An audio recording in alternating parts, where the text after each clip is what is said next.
মানৱলৈ মুক্তি আহিলে ধৰণীতে চোৱাৰ আদি ধৰণীতে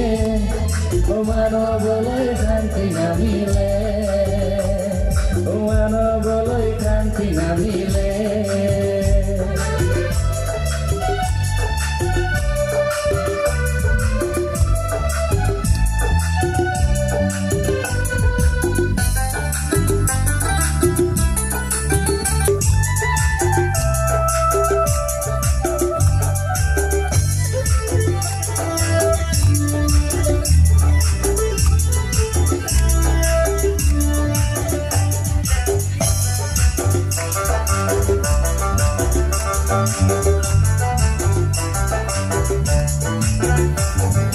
ধৰণীতে আহিলে ধৰণীতে মানৱলৈ মুক্তি আহিলে ধৰণীতে আদি ধৰণীতে মানৱলৈ শান্তি নামিলে ধৰণীতে আহিলে ধৰণীতে আদি ধৰণীতে মানৱলৈ শান্তি নামিলে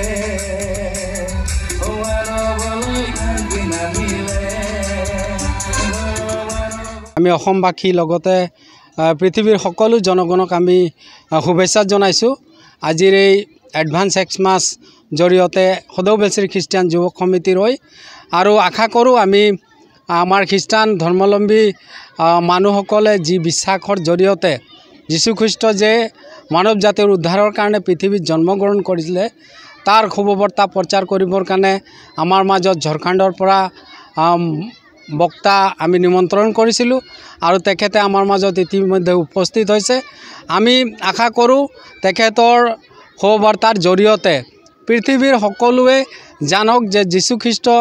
এজন উদ্ধাৰকৰ্তা হিচাপে পৃথিৱীত জন্মগ্ৰহণ কৰিছিলে তাৰে আমি শুভবাৰ্তা প্ৰচাৰ কৰিব বিচাৰিছোঁ আৰু লগতে খ্ৰীষ্টীয় সমাজৰ সকলো ল'ৰা ছোৱালী এই অল খ্ৰীষ্টিয়ান বেলশ্ৰী যুৱক সমিতিৰ জৰিয়তে ইয়াত আমাৰ খ্ৰীষ্টীয় ধৰ্ম গীত নৃত্য লগতে বাইবেল পাঠ সকলো ধৰণৰ শিক্ষা ইয়াত প্ৰদান কৰা হয় আৰু ইয়াৰ জৰিয়তে সকলোৱে ঈশ্বৰে যে আমাক জগতক আৰু আমাক সৃষ্টি কৰিলে এই কথাটো সকলোৱে গম পায়। মোৰ সৈতে এগৰাকী মহিলা আছে, মই মহিলাগৰাকীৰ পৰা জানিব বিচাৰিম আপোনালোকৰ এতিয়া আনন্দ উৎসৱৰ দিন অহা 25 তাৰিখে বৰদিন পালন কৰিব আপোনালোকৰ মাজত উৎসাহ উদ্দীপনা দেখিবলৈ পোৱা গৈছে অসমবাসী ৰাইজৰ প্ৰতি কি শুভেচ্ছা থাকিব? আজি আমি এডভান্স খ্ৰীষ্টমাছ উদযাপন কৰি আছোঁ আৰু আমাৰ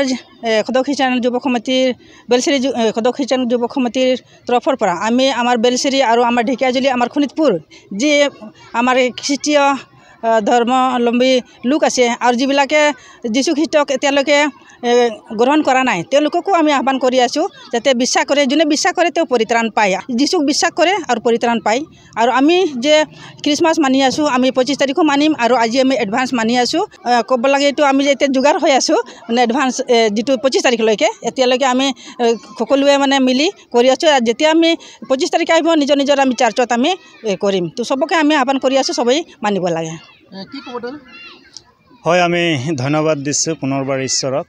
আৰু আপোনালোকৰ চেনেলৰ যোগেদি আমাৰ অসমবাসীক আমি প্ৰভু যীশুখ্ৰীষ্টৰ মধুৰ নামত সকলোকে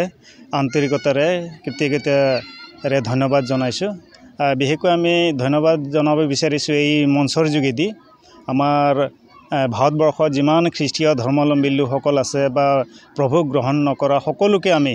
আন্তৰিক অভিনন্দন জনাইছোঁ। প্ৰাক বৰদিন উদযাপনৰ জৰিয়তে আমি মহান প্ৰভু যীশুখ্ৰীষ্টৰ জন্মৰ উপলক্ষে যি 25 তাৰিখে আমি জাক জমকতাৰে আমি জন্মদিন পালন কৰিবলৈ পাম আৰু সেই পালন কৰাৰ যোগেদিয়ে বিশ্ববাসীক যাতে শান্তি সমৃদ্ধিৰে আমাৰ মাজত যাতে আমি বজাই ৰাখিব পাৰোঁ তাৰ কাৰণে এইখিনি মই আহ্বান জনালোঁ আৰু ধন্যবাদ।